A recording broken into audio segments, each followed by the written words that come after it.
but then you need somebody to sort of bring you down a little bit, no? Nobody can bring me down.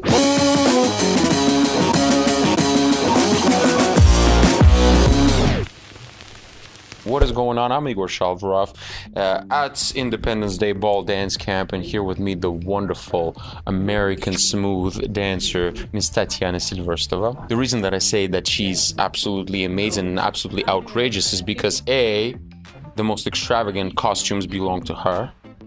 B, probably the current extravagant style also belongs to her.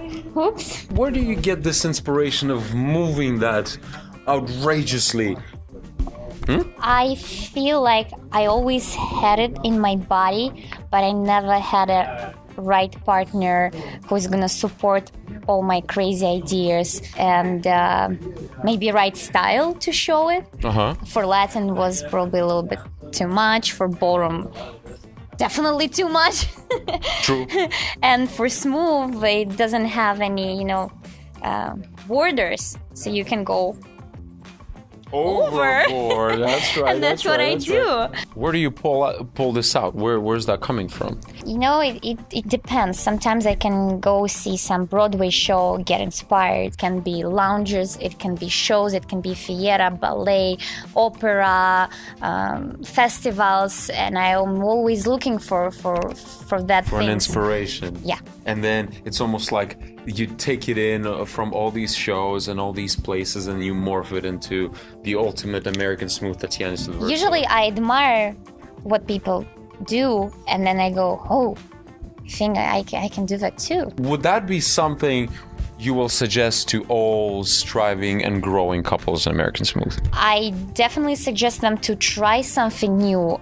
What I love to do during my practice, I put some music. Sometimes it's a Spanish music, sometimes it's like opera music, and I try to practice any dance using that songs, and that gives me new ideas. For example, I practice my foxtrot listening to samba or reggaeton. Oh, that's Reggaeton. my favorite, yeah. What? The beat is still the same. 1, 2, 3, 4. So sometimes it's slower, sometimes it's faster. So which dance would you practice to reggaeton? Foxtrot. You know what? It's almost like a template thinking, kind of, because you're thinking then outside of you're trying to mix the things, you're pushing yourself outside of the typical norm. Right. But there's a lot of people who want to stay in the norm, so what do you do about that? That's their choice. Of course, after I create some crazy stuff, I go to my partner, I go to my coaches. Most of the time they say, oh, wow, it's cool.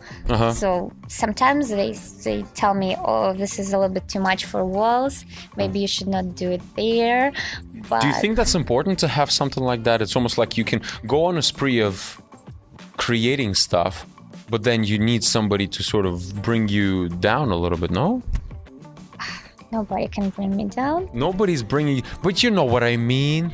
Yeah, I know what you mean. Like we have mentioned improvising and everything. Is that the direction that you're taking here at the camp? What would be the direction you're taking at the lectures? I have different types of lectures. Some of them are technical, some of them are about mental preparation, some of them actually are about how to create choreography or what to expect from your partner.